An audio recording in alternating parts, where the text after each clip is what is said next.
occupants in the black car are trying to fumble with the seatbelts and throw it in the park. By that time, the occupants in the first car have already gotten out and have the weapons, and they get caught halfway and the melee begins. The fog of war sets in. Violence destroys.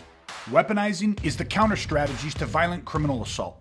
Hey, I'm Greg LaBeouf, aka The Violence Guy, and I'm sharing with you how I went from the victim of a brutal attempted murder to mastering the tool of violence and protecting myself and family, and how you can do the same from the safety and comfort of your own home. Welcome to Weaponizing DIY. You want to be looking forward. You want to be looking to see when the next red light's going to happen. Because what we don't want to do is end up at a red light with this person directly beside us, or worst case, even slightly behind us, to where we have to crank our necks and it's hard for us to see. I have to always assume that they will get out of their vehicle. So what I'm going to try to do is put myself in a position where I have some tactical advantage. So as we go up towards the red light, I make sure that I leave enough distance to the car in front of me that I can always swerve to make a right-hand turn and hopefully be able to turn right or get into a parking lot. Try not to box myself in, though. I want to go someplace where I have an exit. Now, if we do come towards the light, what I'm going to show you at a later date here is how I start to slow down earlier. Now, if the person slows down with me, at least again, I've left some road in front of me. I've given myself some options of where I can go. I didn't pull right up tight to the bumper of the car in front of me and limit my options. So if that happens, more than likely, the car on the opposite side of you will pull slightly ahead of you. Now what happens is I have a clear line of sight. And as I have a line of sight, what I can do is watch the occupants in the vehicle. I can see if they're reaching for weapons. I can see if they're making an attempt to get out.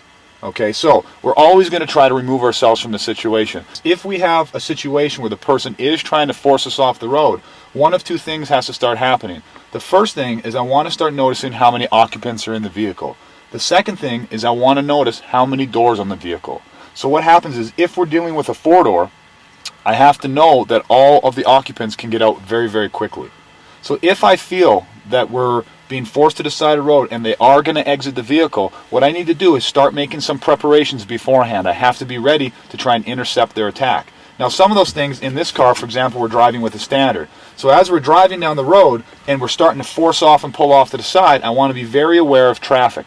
So as he starts to force me off the road, if he gets in front to cut me off, as the vehicle in front of us is right now, what I can do is, again, leave space. And as they pull over, if the doors are starting to open, if I've left myself enough space, I can sometimes quickly merge back into traffic and be gone.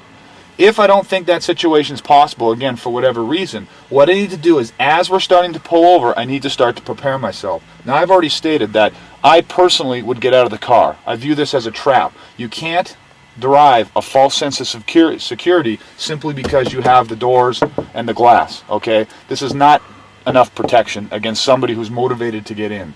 So what I do is put the car into neutral as we start to pull over. I'm going to instantaneously already unbuckle my seatbelt. I'm going to get my finger on the door, make sure my door is open as I'm slowing down and easing over. Even prior to the car coming to a full and complete stop, as I stop it, I'm going to pull on the emergency brake, open the door, and exit the vehicle. Now what's happening again is I've given myself a number of options. I don't want, and I'm going to show you in a second, when they exit the vehicle to be able to rush me and catch me halfway out of the vehicle. The occupants in the black car are trying to fumble with the seatbelts and throw it in the park. By that time, the occupants in the first car have already gotten out and have the weapons, and they get caught halfway and the melee begins. The fog of war sets in.